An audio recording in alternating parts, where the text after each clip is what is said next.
एक पिता ने बड़े लाड़ प्यार से अपनी बेटी को पाल पोस कर बड़ा किया। सर्वगुण संपन्न होने पर पिता ने अपनी पुत्री का विवाह कर उसको विदा भी कर दिया। विदाई के समय जब पुत्री ने आशीर्वाद लिया तो पुत्री को गले लगाते हुए पिता ने कहा, बेटी, हमारी रीत ससुराल में नहीं चलेगी। वहाँ के तौर तरीके पूरी तरह से अलग होंगे। इसीलिए ससुराल में जाकर बड़े बूढ़ों के पास बैठकर उनसे सीख लेना। बेटी जब बहू बनकर ससुराल पहुंची तो उसने देखा उसके पति के अलावा घर में उसकी सासू माँ और एक दादी सास भी थी। बहू जब घर में कुछ दिन रही तो उसने देखा कि घर में दादी सास का बहुत अपमान एवं तिरस्कार किया जा रहा है। अपमान की हद तो तब हो जाती जब उसके सास उसकी दादी सास को ठोकर मार देती, गाली देती एवं खाने के लिए कुछ भी न देती। लड़की को यह सब देखकर बहुत बुरा लगता। उसे माता पिता द्वारा दिए गए संस्कार याद आ गए। उसे अपनी दादी सास पर बहुत दया आई। उसने सोचा, घर में बड़े बूढ़ों का तिरस्कार होने से घर नर्क बन जाता है। मुझे अपनी दादी सास के लिए कुछ न कुछ अवश्य करना चाहिए। उसने सोचा, यदि वह अपनी सास को समझाने का प्रयत्न करेगी तो उसकी सास उसके साथ भी इसी तरह का बर्ताव करेगी। उसने स्वयं अपनी दादी सास की सेवा करने को सोचा। अब प्रतिदिन घर का काम खत्म करके अपनी दादी के पास जाकर बैठ जाती और उनके पैर दबाती। कुछ दिनों के पश्चात ही सास को बहू के इस तरह दादी के पास बैठना और उनकी सेवा करना बिल्कुल भी अच्छा नहीं लगा। एक दिन सास ने बहू को बुलाया और उससे कहा, बहू, तुम घर का सारा काम छोड़कर सदैव दादी के पास क्यों जाकर बैठ जाती हो? बहू को यह सब पता था कि एक ना एक दिन उसकी सास उससे यह प्रश्न अवश्य पूछेगी।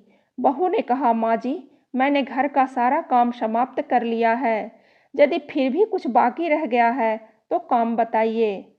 सास बोली, काम तो कुछ भी नहीं है, परंतु दिन भर दादी सास के पास बैठना अच्छी बात नहीं है।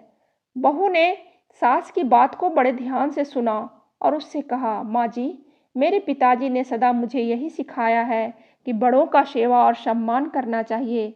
बहू ने बड़ी ही चतुराई और शालीनता के साथ उत्तर दिया, माँ जी, दादी सास कह रही थी कि यदि तेरी सास मुझे गाली नहीं दे और ठोकर नहीं मारे तो मैं सेवा ही मान लूँ।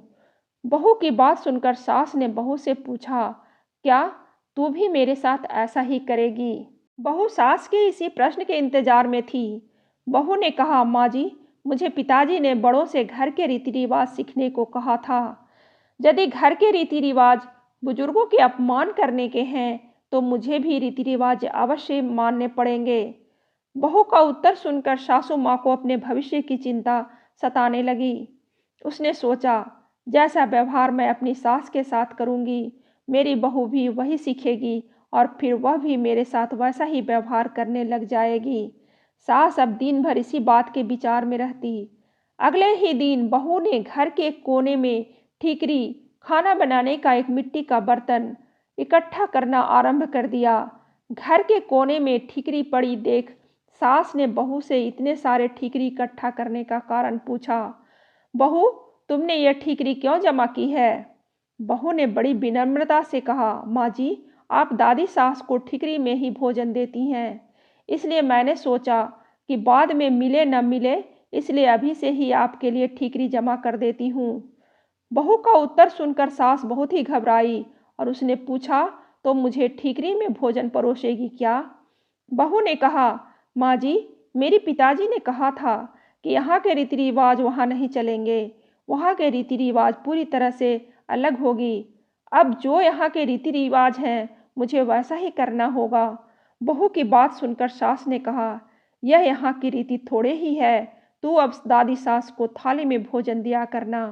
बहू सास की बात सुनकर बहुत प्रसन्न हुई। बहू की चतुराई से दादी सास को थाली में भोजन मिलने लगा। अगले दिन बहू ने देखा कि घर में सबके खाना खाने के पश्चात बचा हुआ खाना बूढ़ी दादी सास को दिया जाता था। बहू उस खाने को बड़े गौर से देखने लगी। बहू के इस तरह खाने को देखने पर सास ने पूछा, बहू, क्या देखती हो? बहू ने कहा, सीख रही हूँ घर में बड़ों को क्या खाने को दिया जाना चाहिए। बहू की बात सुनकर सास ने घबरा कर कहा, बेटा यह कोई घर की रीत थोड़े ही है।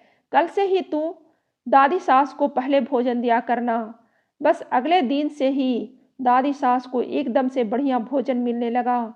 धीरे धीरे बहू ने सास की सारी आदतों को बदल दिया। यदि बहू अपनी सास को उपदेश देती कि उन्हें बड़े बूढ़ों के साथ इस तरह का व्यवहार नहीं करना चाहिए, तो सास उसकी बात कभी नहीं मानती। इसलिए आज की युवा पीढ़ी को उपदेश देने के बजाय स्वयं की आचरण में सुधार करना चाहिए।